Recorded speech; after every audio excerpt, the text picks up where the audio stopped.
Vamos abrir as nossas Bíblias, por favor, no Evangelho de João, capítulo 15.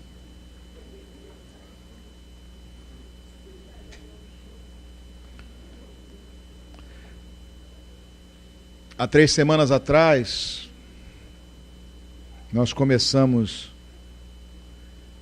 aí com a videira e os ramos, não é isso? Que Jesus fala, olha, que é necessário permanecermos nele para que possamos dar muito fruto.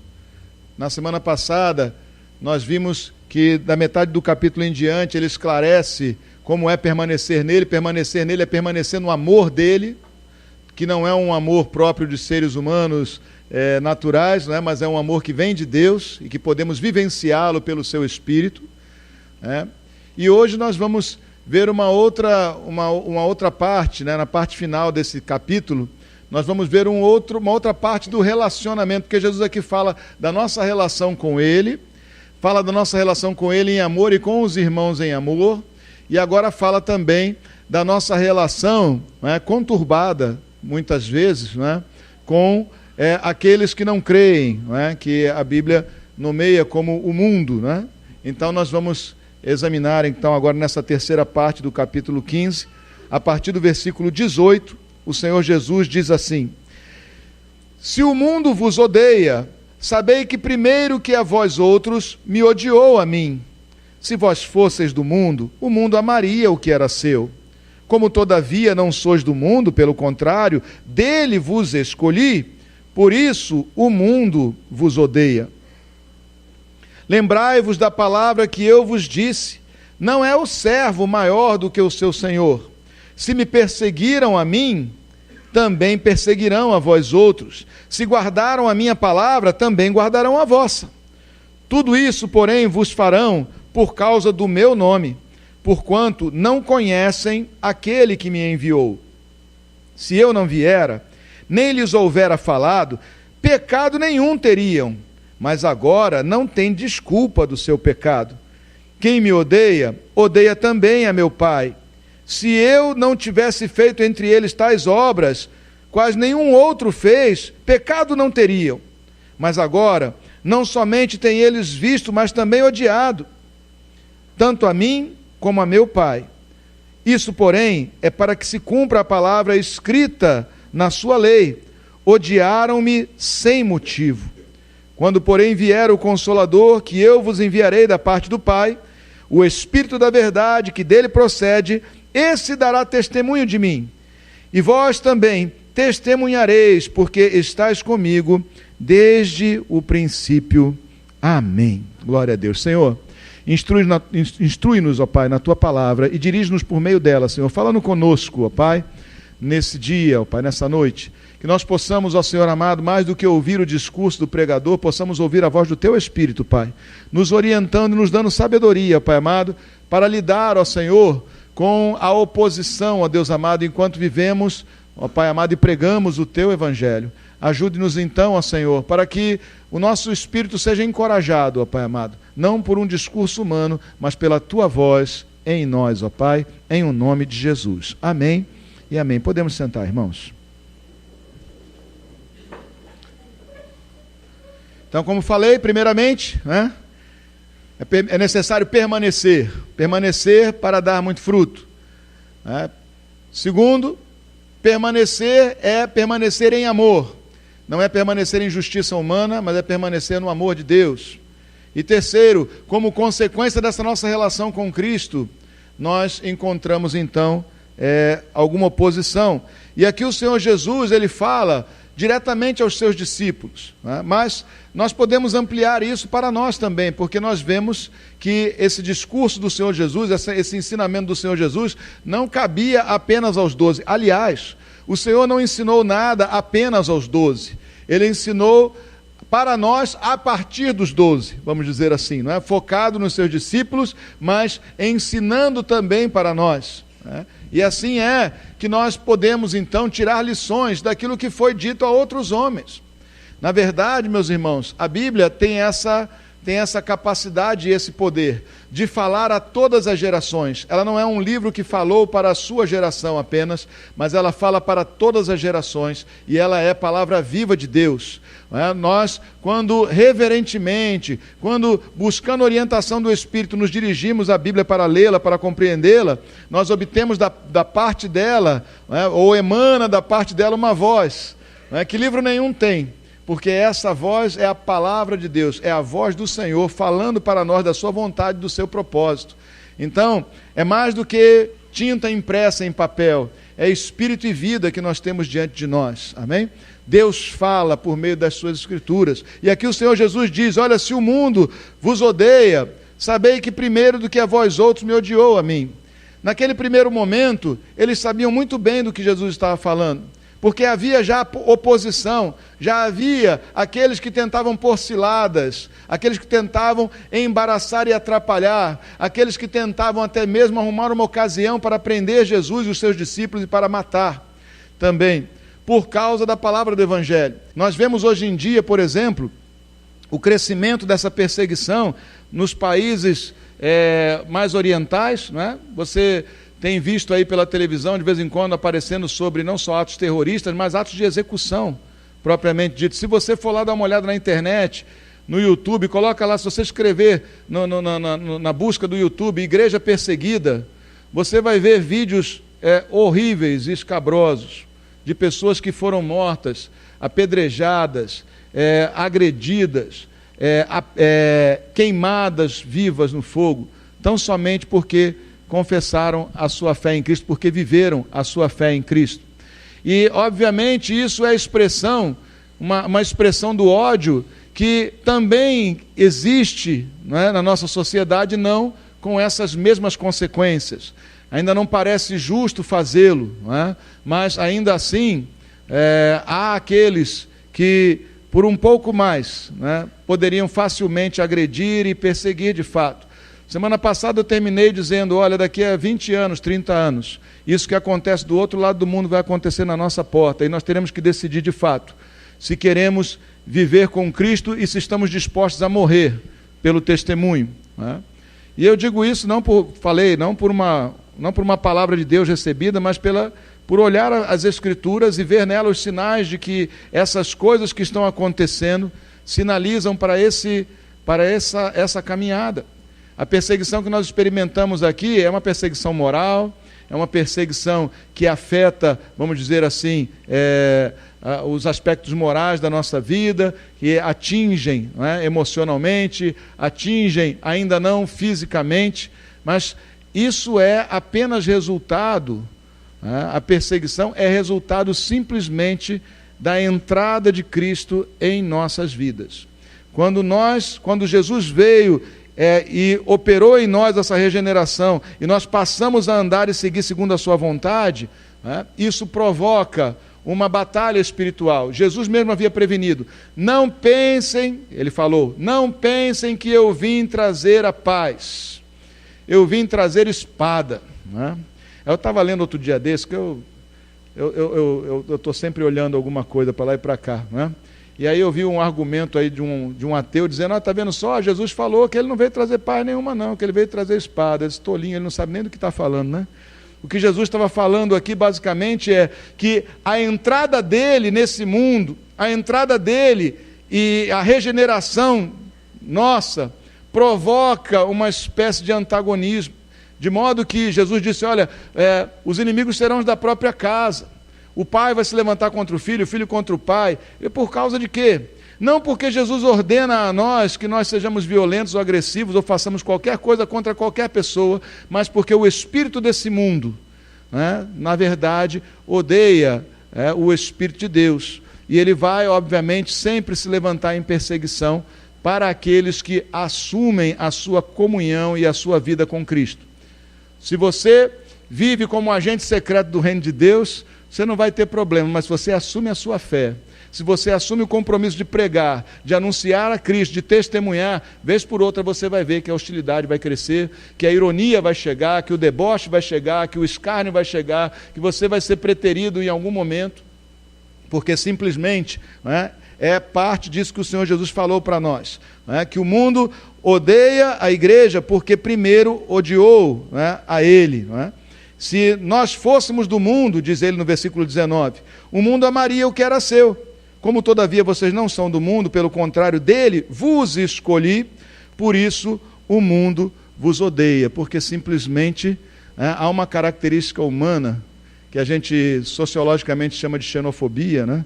Ou seja, as pessoas estranham pessoas que não parecem com elas, estranham povos que não têm o seu mesmo costume, né?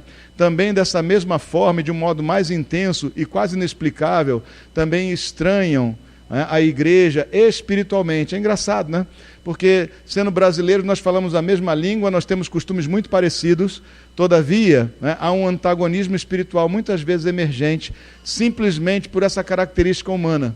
O ser humano, ele reage imediatamente àquilo que é diferente dele e reage de modo negativo muitas vezes. Jesus falou no capítulo 3 do Evangelho de João, ele diz assim, olha, as trevas, né, a luz, desculpe, aborrece as trevas, né, e aquele que pratica o mal não se chega para a luz, porque tem medo das suas obras serem arguídas, né, serem questionadas, né, mas aqueles que andam segundo a vontade de Deus, esses se aproximam facilmente da luz. E é assim mesmo, meus irmãos, quando você anuncia, quando nós anunciamos as virtudes do reino de Deus, fatalmente alguém vai ficar chateado só pelo fato de você proclamar a sua fé.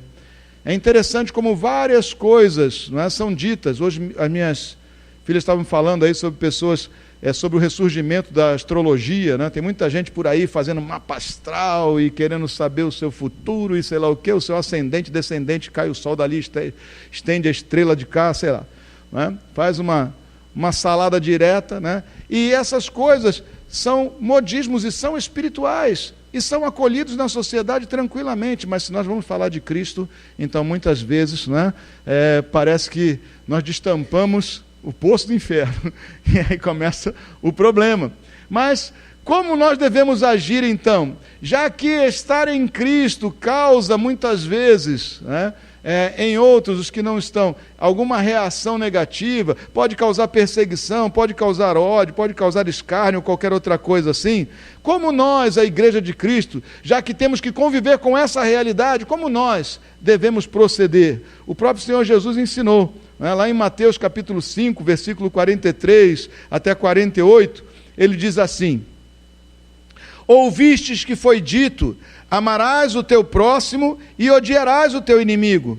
Eu, porém, vos digo, amai os vossos inimigos e orai pelos que vos perseguem, para que vos torneis filhos do nosso Pai Celeste, porque Ele faz nascer o seu sol sobre maus e bons e vir chuvas sobre justos e injustos. Porque se vocês amarem os que os amam, que recompensa vocês terão?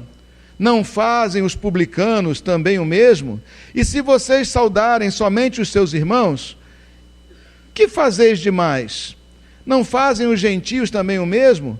Portanto, sede vós perfeitos, como perfeito é o vosso Pai Celeste. Né?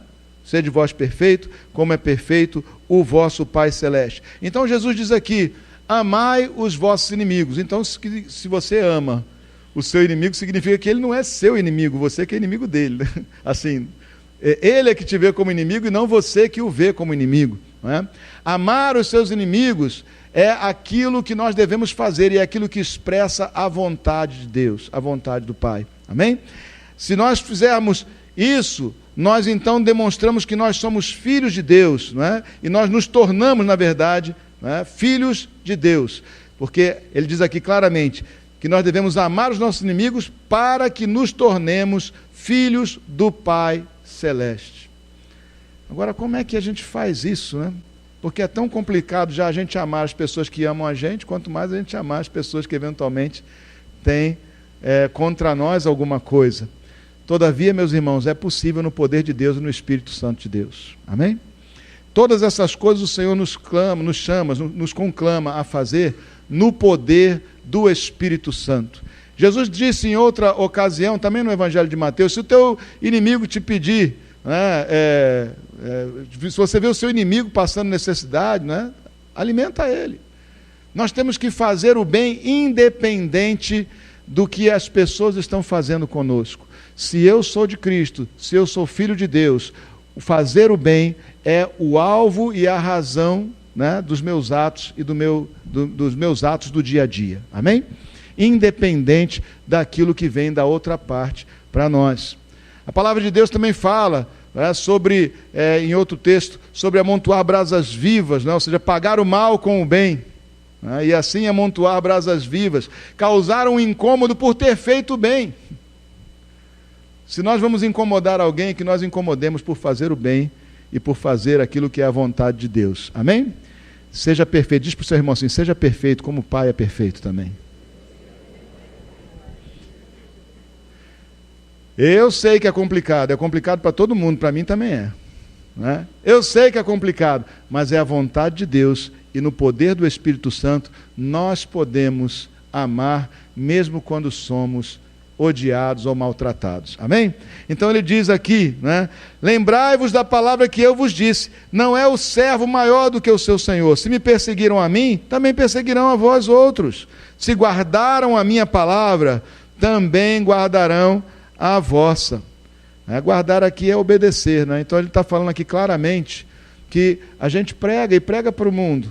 Por causa da pregação do Evangelho, por causa do testemunho do Evangelho em nossas vidas, alguns nos odiarão, outros, né, crerão e guardarão a palavra, né, a palavra de Deus, guardarão obediência ao Senhor. Então nós temos que continuar pregando e anunciando Cristo, porque muita gente que hoje se levanta contra, amanhã estará lutando lado a lado contra as hostes do mal. Amém? Estará lado a lado conosco, também testemunhando de Cristo. Quantos aqui não têm exemplos disso na sua própria vida? Já não foram grosseiros, talvez, em outro tempo, quando receberam, quando alguém foi pregar para eles, né? Se você já teve essa experiência, eu já fui grosseiro. Muitas vezes, quando eu ainda não conhecia Cristo, alguém vinha com alguma coisa assim, meus pais mesmo, né? Eles se converteram quando eu tinha 15 anos. De 15 aos 20, eles falaram um bocado na minha cabeça. Né? E às vezes me enchiam a paciência, falando de Cristo, estavam apenas testemunhando, eu ia ficando irritado com aquilo. Né? Irritado. E quantas vezes eu saí batendo o pezinho de casa, falei alto, reclamei, e lá vem com essa conversa de novo. Né? Agora eu estou aqui, né? Isso. Então prega, testemunha, ama, porque você não sabe o que o Senhor pode fazer através de um povo que ama mesmo quando não é amado, que anuncia Cristo a despeito ou apesar do que tiver na sua frente, de quais forem as condições ao seu redor. Amém? Fala de novo para o seu irmão, seja perfeito como perfeito é o nosso Pai. Perfeição é inatingível, gente, para nós mas é um alvo, né? É um alvo.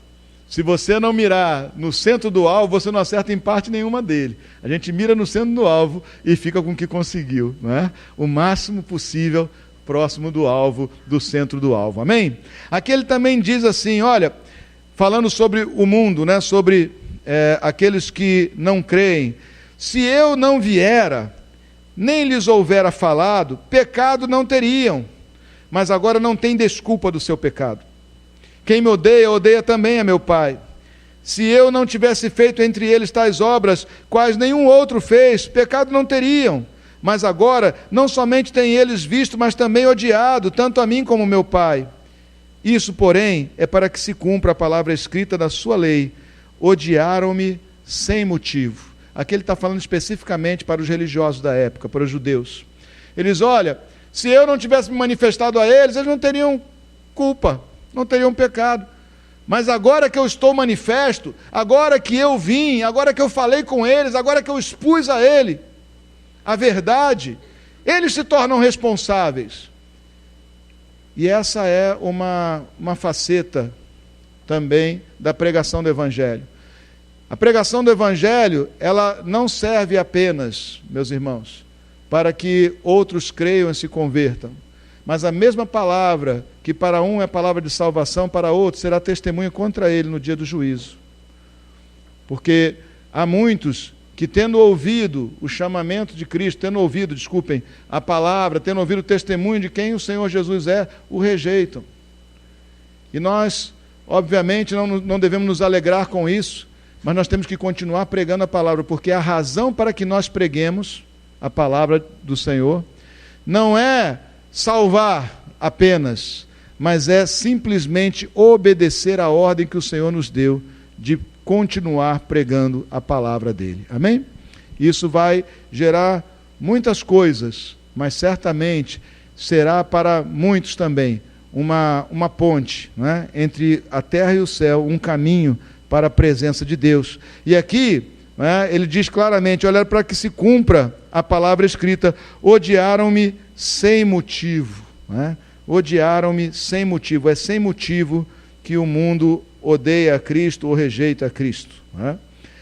Aí ele diz lá no versículo 26, quando porém vier o Consolador, que eu vos enviarei da parte do Pai, o Espírito da verdade, que dele procede, esse dará testemunho de mim. Eu acho que eles nem tinham noção exata do que era isso que o Senhor estava falando naquele momento. Mas, na verdade, em outro ponto da palavra, aqui mesmo no Evangelho de João, ele fala, eu enviarei outro Consolador. Porque estando Jesus presente fisicamente, ele era o Consolador. Não é? Ele era o próprio consolo dos seus discípulos, daqueles que creram nele. Mas ele morreu, ressuscitou, partiu, e ele enviou, 10 dias depois da sua ascensão, veio o Consolador, veio o Espírito Santo, e foi derramado sobre a igreja no dia de Pentecostes, meus irmãos. E agora nós vivemos uma outra era, uma era muito diferente daquela que viveram os apóstolos antes de Pentecostes, daquela que viveram os profetas antes do dia de Pentecostes, daquela que viveram homens de Deus do passado, homens reputados, como Moisés, Jeremias, Isaías, Elias, Eliseu, né? Homens que eram homens de Deus, não experimentaram ou não viveram numa geração que experimentasse o que nós experimentamos. Agora o Espírito Santo está derramado sobre todo aquele que crê no Senhor. Agora, o poder do Altíssimo, né, está posto sobre as nossas vidas para que nós sejamos testemunhas dele, para que ele dê testemunho de Cristo em nós e para que nós sejamos também testemunha dele por toda a terra. Então nós recebemos o Espírito Santo de Deus, exatamente a mesma coisa que veio sobre Jesus, a mesma coisa, né? O mesmo Espírito que veio sobre Jesus no dia que ele foi batizado e que o guiou ao deserto, onde ele jejuou 40 dias e 40 noites e foi tentado pelo diabo, estávamos falando sobre isso hoje de manhã. Esse mesmo Espírito está sobre todo aquele que crê em Jesus como seu Senhor e Salvador. O que significa isso?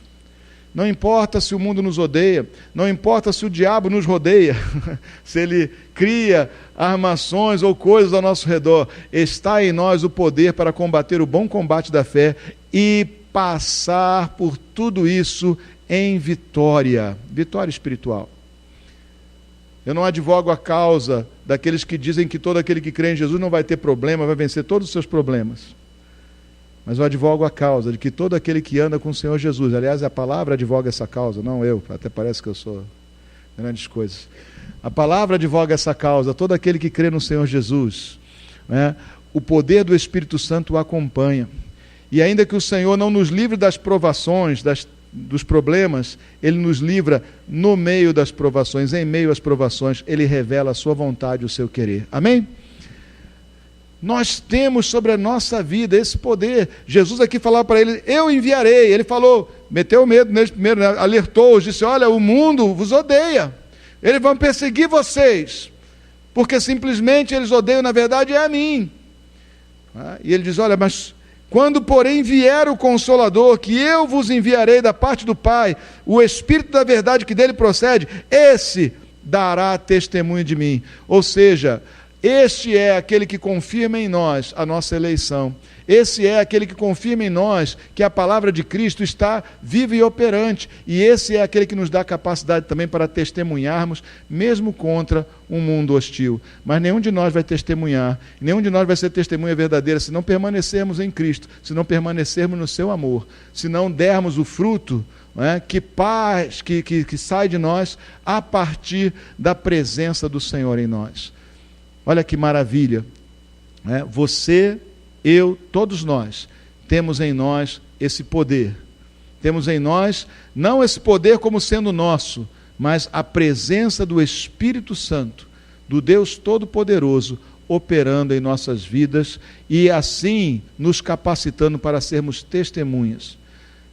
Digo isso porque certamente nós enfrentamos oposição. Certamente você pode enfrentar oposições até na sua casa, no seu trabalho, na sua vizinhança, às vezes até dentro da igreja, sabe? Às vezes até dentro da igreja, a pessoa que eventualmente começa a buscar a Deus, tem outras pessoas por perto que não estão na mesma direção, e às vezes no meio do povo tem muita gente que está sem direção mesmo, né? Olha assim para o seu irmão e diz assim, olha lá, hein? E eu ouço às vezes história de pessoas sendo combatidas dentro da própria igreja, pelo simples fato de estarem buscando a Deus. Aí vem logo um profeta velho, vai dizer para ele, não é bem assim. Como não é bem assim? Está escrito. Eu quando conheci o Senhor Jesus, eu passei um primeiro momento, alguns meses, de muito crescimento, fui batizado no Espírito, eu estava buscando fogo, depois eu dei umas quebradas de asa para um lado e para o outro, dei uma esfriada, sabe por quê? Por causa de gente que estava no meio do povo. E que ao invés de inspirar naquela vidinha nova convertida, o buscar ao Senhor e o animar na fé, na verdade, minavam muitas vezes essa fé. É por isso que nós temos que olhar muito seriamente para o conhecimento da palavra de Deus, para que a gente saiba o que são palavras de homens, o que são palavras de demônios e o que é palavra de Deus. Amém? Porque há 3 vozes operantes nesse mundo, meus irmãos: a voz dos homens, a voz de Satanás e a voz de Deus. Que nós saibamos muito bem distinguir as 3 vozes e saibamos então que a voz de Deus é que deve ser seguida em nossas vidas. Amém? Então, nós precisamos desse poder para continuar avançando em nossas vidas. Agora, como é isso? Como é isso de viver debaixo do poder do Consolador, do Espírito Santo Consolador? É o que nós lemos nas outras 2 semanas.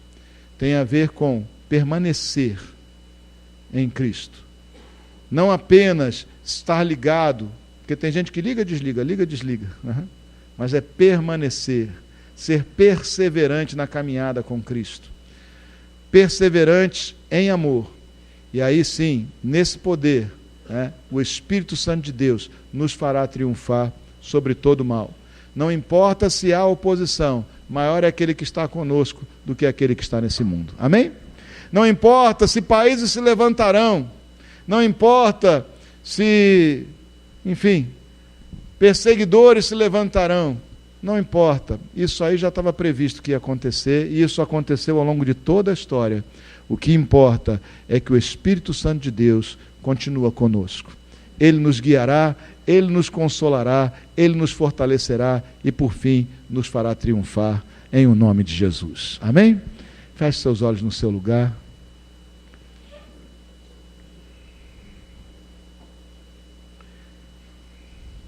Talvez você esteja passando por um desafio desse, alguém talvez na sua casa, mesmo na sua casa você receba alguma oposição por causa da sua fé. Talvez aqueles que foram seus amigos, que andavam contigo, que compartilharam contigo de uma parte importante da sua vida, de repente agora rejeitam a ti ou mesmo escarnecem, debocham. Talvez você encontre alguma resistência no seu trabalho. Certamente, vez por outra, se não de um modo contínuo, ao menos de vez em quando, nós vamos experimentar essas coisas. E o que o Senhor Deus hoje diz para nós, o que o Espírito de Deus fala para nós hoje, é que nós temos que permanecer em amor. Que nós temos que ter uma reação diferente do homem natural. O homem natural, diante da injustiça, ele se conflagra, quer se rebelar. Diante da violência, ele quer se vingar. Diante do escárnio, ele quer retribuir com a mesma moeda. Mas os filhos de Deus têm um chamamento do Pai de agir de outra forma. Jesus não veio não veio por outra coisa, senão para manifestar a vontade do Pai e nos vincular a Ele pelo seu amor, pela sua graça. E talvez hoje você precise tomar uma atitude e dizer, não, eu não vou mais me aborrecer com isso, eu não vou mais pagar o mal com o mal, eu não vou mais guardar essa mágoa no meu coração, eu não vou mais permitir que palavras amargas brotem dos meus lábios.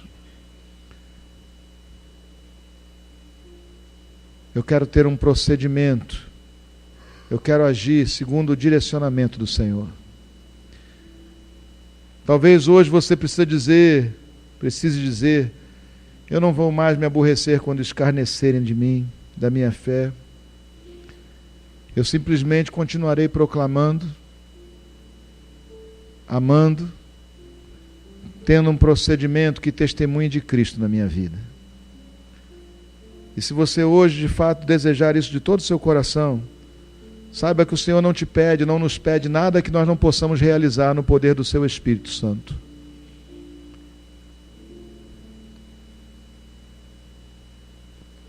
E se você não se enxerga como alguém chateado ou magoado, mas eventualmente diz de si mesmo, olha, eu ando desanimado, eu não vejo muita utilidade em falar mais para fulano ou para ciclano, eu não sei mais o que fazer na minha casa, eu não tenho mais ânimo nenhum para isso. Lembra disso, aquele que nos enviou é poderoso para derrubar barreiras, para derrubar muralhas, para abrir o mar, para nos fazer passar pelo meio do fogo.